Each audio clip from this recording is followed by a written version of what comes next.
جو تکبر کا شکار ہوتا ہے وہ کبھی ہدایت نہیں پا سکتا۔ تو حقیقت یہ ہے کہ اللہ کی معرفت حاصل کرنے کے لیے اور ایمان کی لذت پانے کے لیے ہمیں اپنے آپ کو اللہ کے قرآن کے مطابق ڈھالنا پڑے گا۔ جو بھی انسان اپنے اندر کے نفس کو مار دیتا ہے، اللہ اس کو سب کچھ دے دیتا ہے۔ سب سے بڑھ کر یہ کہ اللہ رب العزت اس کو سچائی کی طاقت دے دیتا ہے، ایمان کی دولت اس کو عطا فرما دیتا ہے، اور اللہ کے احکام پر عمل کرنا اس کے لیے بہت آسان ہو جاتا ہے۔ جب ہم دل سے اللہ کی تعریف کرتے ہیں، اس کی بڑائی اور اس کی کبریائی کا اظہار کرتے ہیں، اور تو اس وقت ہمارا ایمان اس درجے پر آ جاتا ہے کہ ہمیں اپنی غلطیاں نظر آنا شروع ہو جاتی ہیں اور ہم اپنی غلطی کو مان لیتے ہیں۔ تب ہی اطاعت آتی ہے ہمارے اندر، تب ہی ہم نیک اعمال کرنے کے قابل ہوتے ہیں، یا نیک اعمال کرنا ہمارے لیے آسان ہو جاتا ہے۔ اور اگر آج بھی کسی کے دل کی سختی کو اللہ کی آیات نہیں پگھلا سکتی، تو پھر دنیا کی کوئی چیز، کوئی بات، کسی کا بیان اس کو نہیں پگھلا سکتا۔ پھر اس کی دلوں کی سختی کو صرف جہنم کی آگ ہی پگھلاتی ہے۔ تو عباد الرحمن کی یہ صفت ہے کہ وہ حق کے آگے جھکتے ہیں، اللہ کی تعریف کرتے ہیں۔ آگے کی آیت میں مخلص مومنوں کی کچھ اور صفات کا بھی ذکر آتا ہے۔ تتجافی جنوبہم عن المضاجع، ان کے پہلو بچھونوں سے، بستروں سے الگ رہتے ہیں۔ یدعون ربہم، وہ پکارتے ہیں اپنے رب کو، خوفا و طمعا، خوف سے اور امید سے۔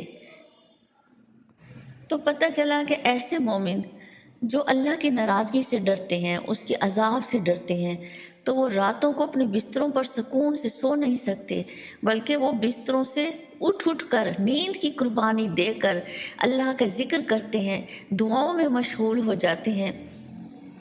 تو ایسے لوگ اللہ کی رحمت کے اور اس کے ثواب کے امیدوار رہتے ہیں، اور یہی امید اور خوف کی ملی جلی کیفیت جو ہے ان کو ذکر اور دعا کے لیے مضطرب رکھتی ہے۔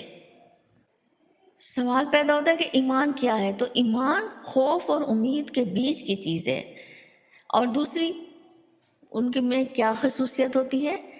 وَمِمَّا رَزَقْنَاهُمْ يُنْفِقُونَ، اور جو بھی ان کو دیا ہے، اللہ نے ان کو جو بھی دیا ہے وہ اس میں سے خرچ کرتے ہیں۔ جب کسی کو بھی اللہ سے محبت ہو جاتی ہے نا، تو وہ اللہ کی خاطر کچھ بھی خرچ کرنے کو تیار ہو جاتا ہے، اور وہ اللہ کی راہ میں خرچ کرنے میں ذرا بھی دیر نہیں لگاتا، سوچتا نہیں ہے۔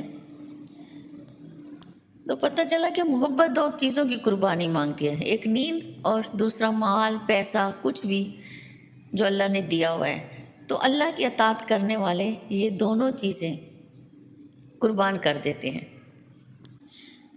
مفسرین کہتے ہیں کہ بستروں سے اٹھ کر ذکر اور دعا میں مشغول ہو جانے سے مراد نماز تہجد ہے، جو سونے کے بعد اٹھ کر پڑھی جاتی ہے۔ حضرت اسماء بن یزید سے روایت ہے کہ رسول اللہ صلی اللہ علیہ وسلم نے فرمایا کہ جب اللہ تعالیٰ اولین اور آخرین کو قیامت کے روز جمع فرمائیں گے، تو اللہ تعالیٰ کی طرف سے ایک منادی کھڑا ہوگا جس کی آواز تمام مخلوقات سنیں گی۔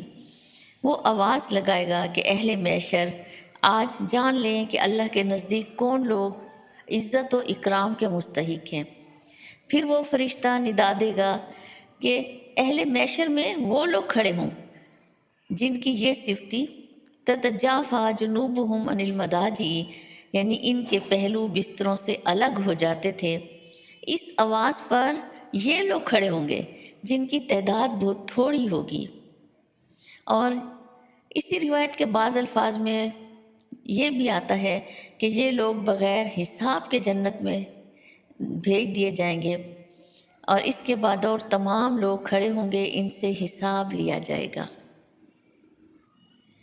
حضرت معاذ بن جبل رضی اللہ تعالی عنہ سے روایت ہے کہ میں ایک مرتبہ آپ صلی اللہ علیہ وسلم کے ساتھ سفر میں تھا، تو میں نے دوران سفر صبح کے وقت آپ صلی اللہ علیہ وسلم کے قریب ہوا تو میں نے عرض کیا، یا رسول اللہ صلی اللہ علیہ وسلم، مجھے کوئی ایسا عمل بتا دیں جو مجھے جنت میں داخل کرے اور جہنم سے دور کر دے۔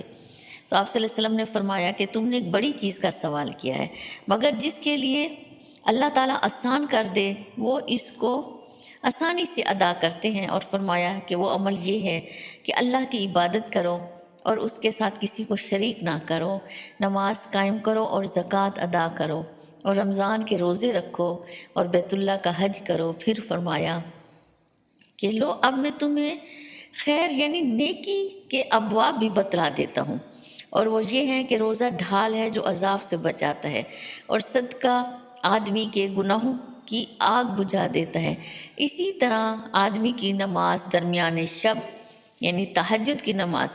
اور یہ فرما کر قرآن مجید کی یہ آیت تتجافی جنوبہم عن المضاجع آپ صلی اللہ علیہ وسلم نے تلاوت فرمائی،